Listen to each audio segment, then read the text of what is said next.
What's up everybody and welcome back to the YouTube channel. Welcome back to the next in the installments of how to grow something.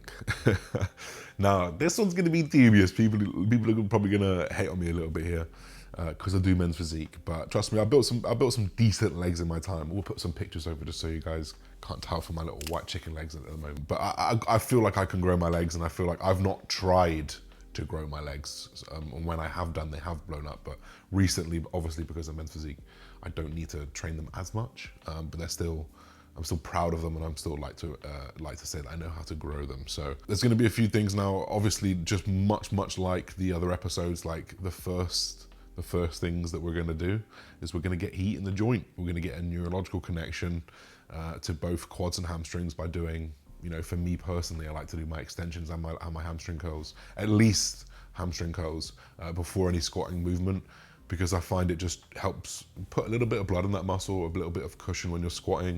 It helps get some blood in that joint and the fluid, a little bit more kind of movement, and like you get warm basically, right? It's a warm up rather than just going straight in and squatting and potentially, you know, being a little bit less warm, a little bit less mobile, less supple at the joint, maybe a higher injury risk. For me personally, it feels better. But not only that, but we know that like the ability to get a muscle fully contracted gets harder and harder as you go through the exercises. So I much like to, like for example, when you're doing a squat, you never, or a hack squat, any type of squat, pendulum squat, you don't fully extend at your knee really, because you would snap the back of your leg off because you've got all that weight on your back. The only exercise that you can fully extend at the knee and work that most contracted range is a leg extension. So I like to do that first. Otherwise, if you're sticking it on the end, you know, you've done whatever, you've done hack squats, you've done leg press, like you've really taxed the quad. So now you've got to try, like you're not going to get as much out of it. I don't have an issue with doing it after. I don't think it's probably pretty indifferent. I just think for the purposes of neurological connection, along with like heat in the knee joints, I think it's invaluable doing a hamstring curl or a leg extension, or both, before any type of squat. Now obviously you heard me say squat a lot of times there. I personally don't squat, and I don't think that, you know, a large proportion of the population should squat. Everyone has different lever lengths. People have long femurs, short legs, long legs, you know, long bits between their knees and ankles, short bits between their knees and ankles, and not everyone can collapse neatly into a squat like a lot of people can. So you've got to understand that not everyone is built to squat properly. They might find hip pain, lower back pain, knee pain, and that's pretty normal because it's kind of making you in a very fixed environment.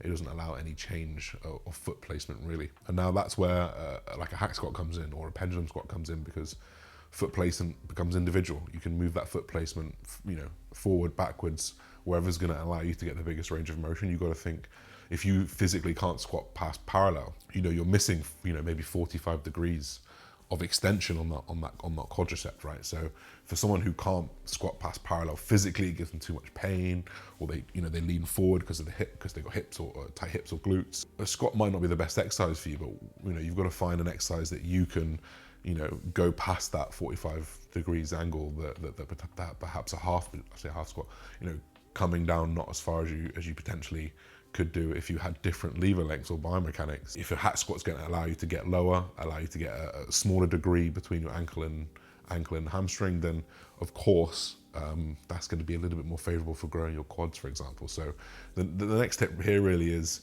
pick the exercises for you, because I was always under the impression when I was younger that you had to squat. If you're not squatting, you're not getting big legs, when actually I used to just get lower back injuries, and I used to just constantly pull my back and have to restart again, and I'd work up to 200 kilo squat and I'd lose it, and I'd go back to 140, and I'd work up to like 205, and then I'd lose it all and come back down to 150, you know? So like, because I'd keep getting injured. So I never really got true, solid, continuous progression like I have done off a hack squat, because it just fits better with my mechanics, and it will probably fit you guys as well. Now frequency, so like I talked about frequency in the other episodes as well. Like similarly for legs, like you want to grow your damn legs, like train them twice a week, train them 3 times a week.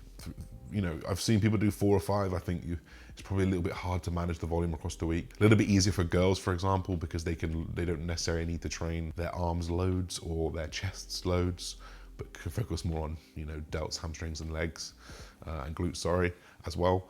So you know, I would say anywhere between 2 to 3 times a week when your legs training is going to be really good. Now you can either hit very similar volume across both sessions, or you can do maybe one that's potentially more hamstring focused and one that's potentially more quad focused. I don't think it's going to make a huge amount of difference. So if you feel like having a few more sets on your quads on a particular day, you feel like you're getting more out of it, then go ahead and do it. But if you feel fine just doing like even Steven, then go ahead and do that as well, because it's not going to make massive amounts of difference. But I would definitely, if you're just doing them once a week and you're looking to grow them, I would just try and bump that to 2. So for example, for me at the moment, I'm not trying to necessarily prioritize my legs. I just do them once a week. Finally, it's going to be effort. Now, I haven't put effort on the other ones as such because I kind of feel like it's a prerequisite on those ones, but perceived effort on legs is always a little bit more off than the other ones. People, like, because their lungs tend to hurt a little bit more, their mental ability to keep going through the pain is tested a little bit more. So people do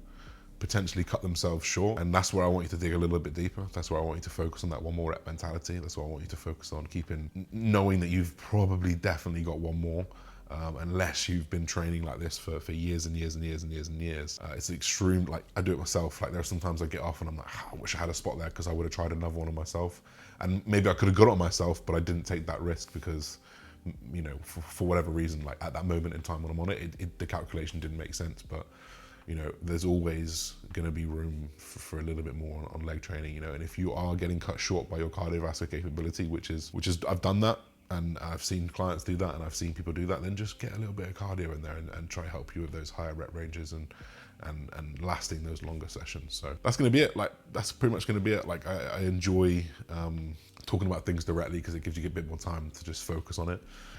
We're going to do a slightly different version of these come next week. I've got a back thickness episode coming in a few episodes, potentially a week or week after, depending on how we film these. But if you've been enjoying these videos, drop a like, drop a comment, and we'll see you soon.